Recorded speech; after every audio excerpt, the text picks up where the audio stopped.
welcome back to the Subscribe blog. I am wearing a shirt because it's an enterprise topic. I don't. You don't. This is Ruppert Koch, another fellow German on the team. We're three, so hello. You see two of them. Yes, hello.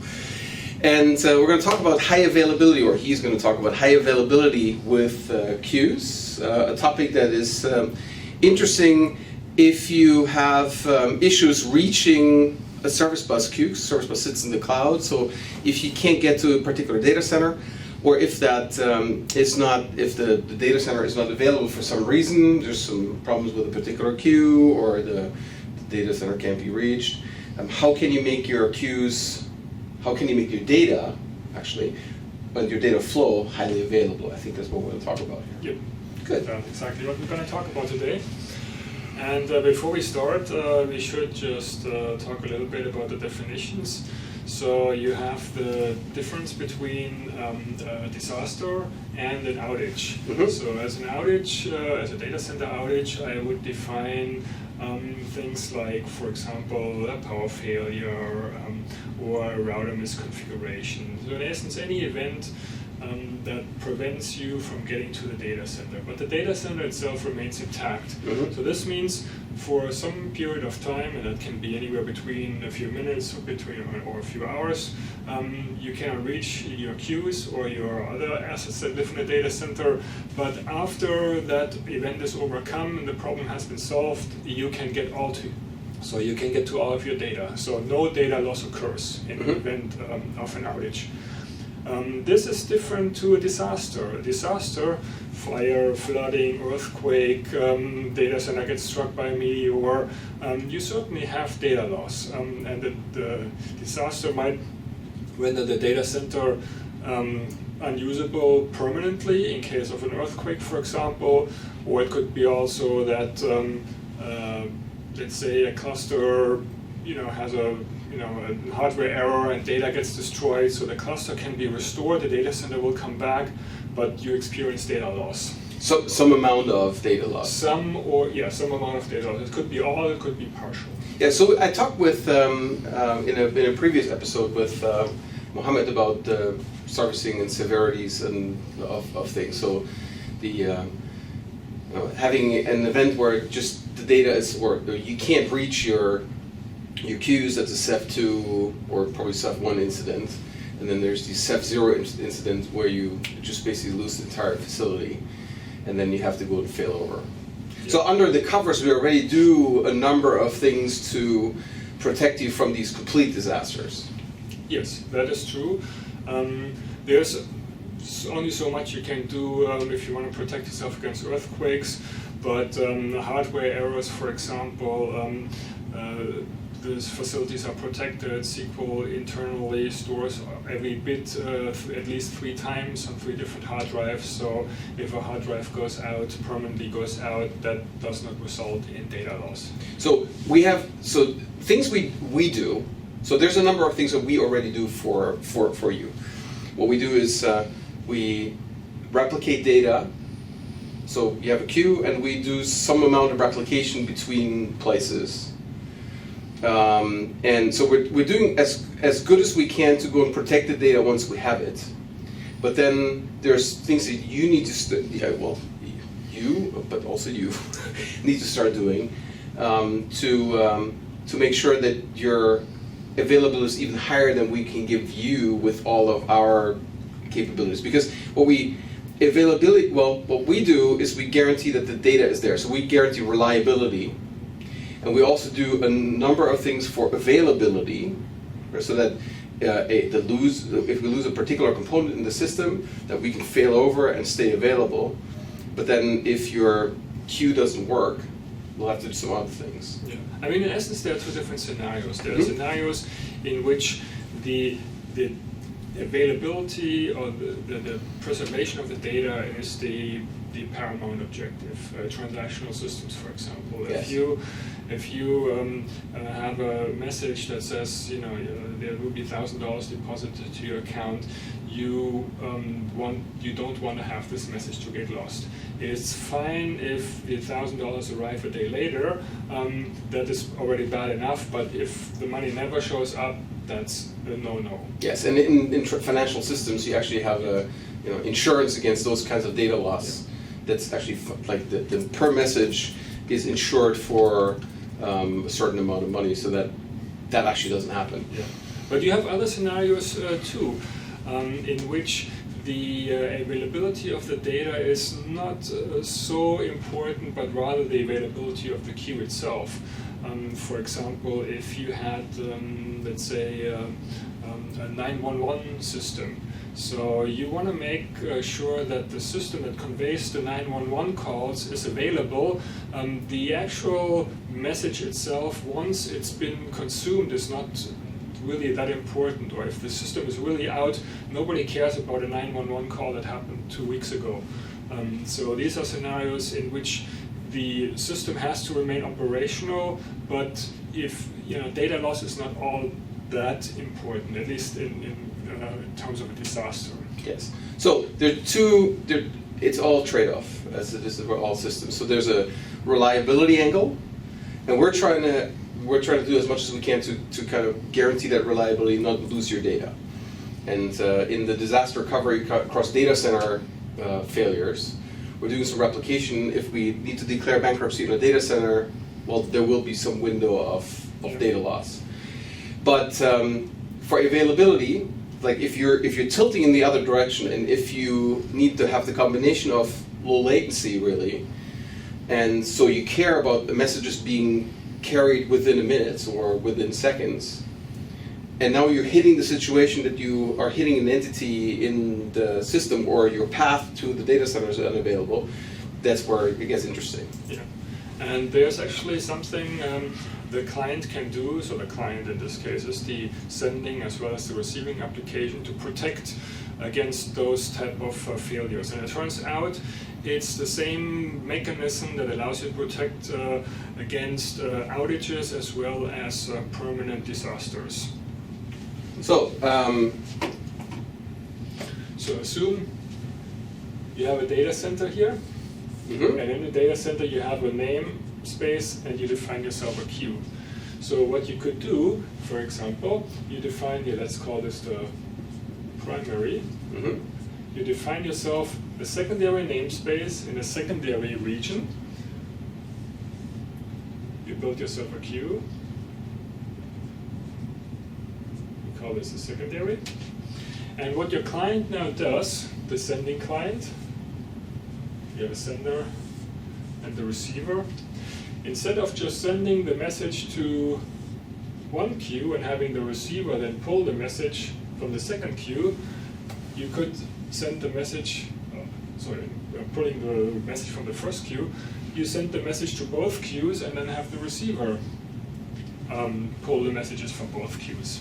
So in this case, you cover both temporary unavailability of the primary or the secondary data center, or permanent outage and destruction of one of the data centers. And then you can do things. So effectively, setting those things, and it's actually also a latency game. So if you do this, then you can go and effectively set up a race between those two all the time. It depends what mechanism you use. You have in essence two choices. You can use active replication or passive replication. In active replication, the sender would send a copy of the message to this queue and another copy of the message into that queue. And the receiver then would receive both copies and then has to do some duplicate suppression. He has to figure out that this message is actually the identical copy of this one. Well, but we have the message ID for that. You could use the message ID. So you can. So the originator controls. This is one thing that we do in Service Bus in the API. Your message ID is something that you set. So it's really up to you what you use there. So you can use anything, any descriptor. And so it can be string, can be GUID, can be a number, can be whatever it is. And then you can set this from here, which means make it very easy to go and detect that here. And then you can here maintain something that we also maintain on the server side, maintain a sliding window. Yes. And then basically just do a dictionary lookup if you already have seen that message, throw it away. Which means you're kind of, if you in this active case, or active case, you're setting those two up for arrays. You kind of get the double traffic, but you get higher availability because you're splitting this up. Yes. So in essence, you would double your cost, because now instead of 1 cent operation, you have 2 cent operations, and instead of 1 receive operation, you have 2 receive operations. So your bill grows by a factor of 2. But you get the availability, and also your overall latency goes down, because the overall latency from this guy sending to this guy receiving the message is now the minimum of those 2 paths. That's right. So even if let's say your internet service provider has a problem here and you incur some latency on this link, for example, this link might not be affected, and the receiver will be able to receive the message in less time. Yes, and then you can also play with the TTL here. So if you need a path and the messages are worthless after, let's say, a minute, and that happens, well then if you set the TTL right and one of them actually gets backed up, it will basically just clean itself up, and the messages will go away. You won't see them anymore, and you will simply just use the secondary path. Yeah. So this is the active replication scheme. You also can use passive replication. In this case, you would designate one of your namespace as the primary. Let's assume in our example it's the upper one, and you would only send one message to this data center, and only if this send operation fails and the sending client gets an exception back, he would then send the message to the secondary. So there are certain, you would need to look at the exception type, see what type of exception it is. If it's, for example, server busy, you could already redirect, but if it's, for example, queue does not exist, then you probably have a configuration item. So you would need to look at the error you get back from service bus, and then make a decision whether you want to send the message, the identical message, to the secondary. And There's to add to that, there's a number of as we have this reliability assurances that we give. So 99.9% of all operations ought to succeed. So you need to have a tolerance of of 1 operation per each 1,000 operations that might just fail. So you will get occasionally from us, because of the way it's a distributed system, it's complicated, and it's big. Occasionally you will get an exception from us that we can't send a message. That doesn't mean that the system failed, even if it's labeled internal server error. But then you get an exception that says inst transient, which means you should try again. So you come to us, and then you try, and then you try again, and maybe you try again. Then once you give up, then you walk up to the secondary. Yes. And in this case, so if you, independent of whether you implement the active or the passive case, the code on the receiver actually remains the same, because the receiver in any case has to receive from both queues. He has to do the duplicate suppressions, because you can receive duplicates. Assume that the sender sends a message into the primary queue, but the acknowledgement back to the sender fails. So the sender now assumes an error has occurred, when in reality the message has been successfully enqueued. So the sender would send a duplicate message here, and now you indeed have 2 copies of the same message, and the receiver will indeed receive 2 copies. So duplicate suppression is required even in the passive replication case. So effectively what you save is the extra traffic sending here. Yes, you do save the traffic, you save the cost, but you your overall quality is not quite as high, because you certainly have increased latency. In case you incur an error here, then you lose time getting the exception, processing it, and sending the message here, so that adds to your time. And there's also a slim chance of losing a message. It's not very likely, but the chance is there. In the following scenario, assume the sender sends a message into this queue, and he gets an acknowledgement back saying, okay, the message has successfully been enqueued here, the transaction is completed, but before the receiver receives the message, this data center goes out. It gets struck by a meteor or burns down. In this case, there's no other copy of the message. The sender thinks it's successfully taken care of, but the receiver has no copy. So this is a scenario in which you indeed would incur a message loss if you use passive replication. It's a corner case, but there is a slim chance. So from a reliability perspective, of course, what we've done here is we've done the most extreme case of data center to data center. So the path to the data center is a problem, or your own app inside that data center is a problem, or the data center per se is a problem. There's probably a slightly complementary case where you have these secondaries kind of sitting in the same namespace, because the way the service bus works internally, and you can actually see that if you are installing the server, is that we have these message containers that are sitting on top of the SQL storage engine. And so and it's a distributed system, so we sit on top of dependencies. So if that particular database is in trouble for whatever reason, if you have another queue, because we have so many databases in the back, we have over 6,000 of them across the data centers that we have.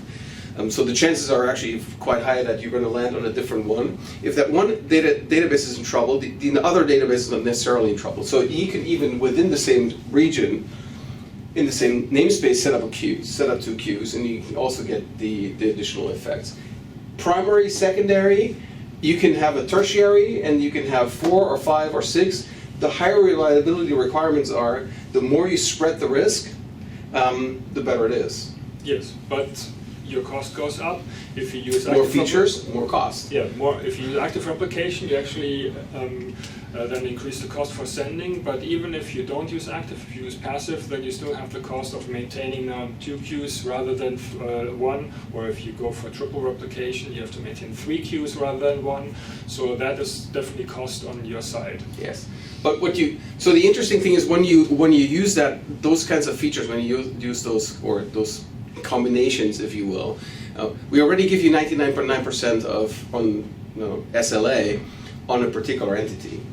If you add one, well, then that's a combination of the availability of those. If you go across it, so it's all about reducing the risk of any of those things failing. That's really what it's about. What you still will have is risk on these ends. So if you want to make those higher available, you also need to have a kind of multiple of those. But you can make the path in the middle of the thing that runs through Service Bus, you can make this super highly available. Yeah, that is true. But there's this solution, for example, would not protect you if the sender or the receiver loses connectivity altogether. Then you cannot get to either data center, neither your primary nor your secondary. So in this case, you would incur an outage. That's right. So that approach will not be able to protect you from those type of errors. For this, you would then need, in order to get the application running, probably need a temporary intermediate storage on the client that buffers the message, and then send it out once the connectivity has been restored. Yes. So I mean, if you have the need of having high availability for the receiver, in combination with this path, then you'll probably have to do some more work, because then you also in the back end kind of need to be tolerable against actually doing the work twice. Yes. So you need to have items. So here, what we just suggested is that you have the simplest idempotency solution that you can have in the world, and it's a lookup list based on the message ID. Once you spread this out, once you spread out the risk here, then you on the receiving end, then you probably need to go a little bit deeper and actually be prepared to process the same message twice, because you'll have 2 independent receiving parties who will see the same message because it comes from different paths potentially, and so you'll have to be able to kind of deal with that and reconcile that data through eventual consistency mechanisms as your kind of partition of the system heals up. Yeah. There's one thing I want to point out, a shortcoming, and depends on your scenario. this does in general work with sessions as well. So you can have a session receiver on this queue as well as on that queue. However, what does not work is if you let the system determine which session should be accepted. If you accept a session based on a session ID, you can issue the call here as well as here. You can say, give me a session foo, and you can tell this queue, give me session foo, and you will receive from both sessions. But if you have an open session receiver, just say, give me the first session that is available, then you might end up with different sessions. Yeah, but you also might end up with depending on how far they're respectively caught up, if there's something wrong and TTLs expire, there's no guarantee they're going to see the same thing in the same sequence either. Right. So yeah, but with sessions is probably a little bit more So pronounced. if you need sessions for your scenarios, so then a little more analysis needs to be done how this can help you. Good. So what we had? That's what we had. Well, we hope that this was useful, and give us feedback. Yes, give us. Yeah, if you use this, if you want to know more, the comments down here as always. Yeah. If you have further questions, and then can also I can point you to Ruppert. Yeah, and there are samples on the web that implement those type of things. So check out the code gallery. Link is also here. And then you have a starting point. Fantastic. Thank you, Ruppert. Yep. Thank you. See you next time. Bye bye.